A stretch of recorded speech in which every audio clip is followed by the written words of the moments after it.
Deputy collector Venkatreddy ఇళ్లు బంధువుల ఇళ్లలో ఏసీబీ అధికారులు భారీ ఎత్తున సోదాలు చేస్తున్నారు. ఆదాయానికి మించిన ఆస్తుల కేసులో తనిఖీలు చేస్తున్నారు.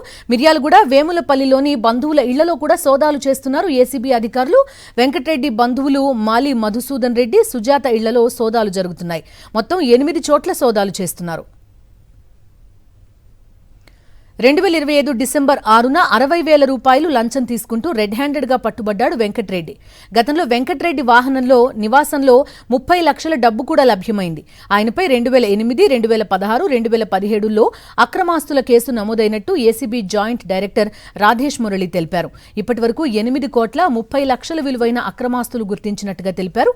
మంచిరేవులలో 5 కోట్ల విలువ చేసే విల్లా, భువనగిరిలో ఫామ్ హౌస్, సరూర్ నగర్లో ఖరీదైన ఇల్లు, వివిధ ప్రాంతాల్లో 8 ఫ్లాట్లు గుర్తించినట్టు వెల్లడించారు ACB joint director Radhesh Murali. మరింత సమాచారం మా ప్రతినిధి రవిచంద్ర అందిస్తారు. హన్మకొండ అదనపు కలెక్టర్గా పనిచేసిన వెంకటరెడ్డి నివాసాల్లో ఆయన కావచ్చు, ఆయన సన్నిహితుల నివాసాల్లో ఇవాళ 8 చోట్ల ఏసీబీ అధికారులు దాడులు నిర్వహిస్తున్నారు. ఆయన గతంలో డిసెంబర్ 6వ తేదీన హన్మకొండలో ఇన్ఛార్జి డియూగా ఉన్నప్పుడు 60,000 లంచం తీసుకుంటూ పట్టుబడ్డారు. ఇదే అంశానికి సంబంధించి మాట్లాడుతుందుకు మన దగ్గర joint director Radhesh Murali sir ఉన్నారు. ఎట్లా అంటే ఇప్పటి వరకు ఎన్ని చోట్ల సోదాలు నిర్వహించారు, ఏమేమి సోదాల్లో ఏం వెలికి తీశారు సార్?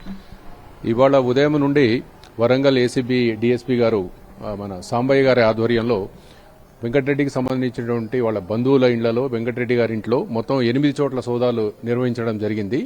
ఈ సోదాలలో ఇప్పటివరకు తేలిన విషయం ఏంటంటే అతను వెంకటరెడ్డి గారు 8 కోట్ల 30 లక్షల వర్త్ ప్రాపర్టీస్ అతని మదర్ ఇన్లా, ఫాదర్ ఇన్లా వాళ్ళ పేర్ల మీద పెట్టుకుని సంపాదించినాడని చెప్పి గుర్తించడం జరిగింది.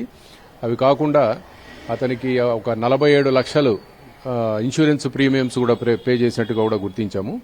సో ఈ సోదాలలో మేము ఐడెంటిఫై చేసిన ప్రాపర్టీస్ ఏంటంటే ఒక విల్లా, ఒకటి మంచాన్పల్లి మంచిరేవుల్లో ఒక విల్లా నోటీస్ చేశాము. అలాగే కమర్షియల్ కాంప్లెక్స్ ఉప్పల్లో కమర్షియల్ కాంప్లెక్స్, సరూర్ నగర్లో అతను ఉన్నటువంటి ఇల్లు, అవి కాకుండా 8 ప్లాట్స్ గుర్తించడం జరిగిందండి. మొత్తం 8.3 lakhs 3 crores worth properties document value notice చేయడం జరిగింది. డిసెంబర్ 6 నుంచి అంటే ఇంతకాలం మధ్యలో గ్యాప్ వచ్చింది. అంటే ఆ గ్యాప్ సమయంలో ఏమైనా ఆస్తులు అటు ఇటు మార్చుకోవడం కావచ్చు, బినామీల మీద ఆ విధంగా చేంజ్ చేసేటువంటి అవకాశం లేదనుకోవచ్చు? లేదండి, అతను 41 రోజులు రిమాండ్లో ఉన్నాడు కాబట్టి ట్రాప్ తర్వాత డిసెంబర్ 6వ తారీఖు ట్రాప్లో దొరికాడు. 60,000 లంచం తీసుకుంటూ పట్టుకోవడం జరిగింది.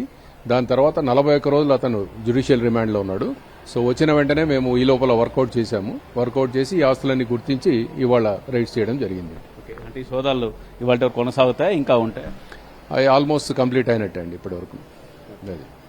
అంటే ఇది మొత్తానికి ఇవాళ సోదాలు పూర్తయిపోయినట్లే. ఇంకా సోదాల్లో కూడా అనేక ఆస్తులు, ముఖ్యంగా మంచిర్యాలలో కావచ్చు, ఇక్కడ ఎల్బీనగర్లో కావచ్చు, ఆయనకు సంబంధించిన, ఆయన బంధువులకు సంబంధించిన ఇళ్లలో సోదాలు నిర్వహించాం.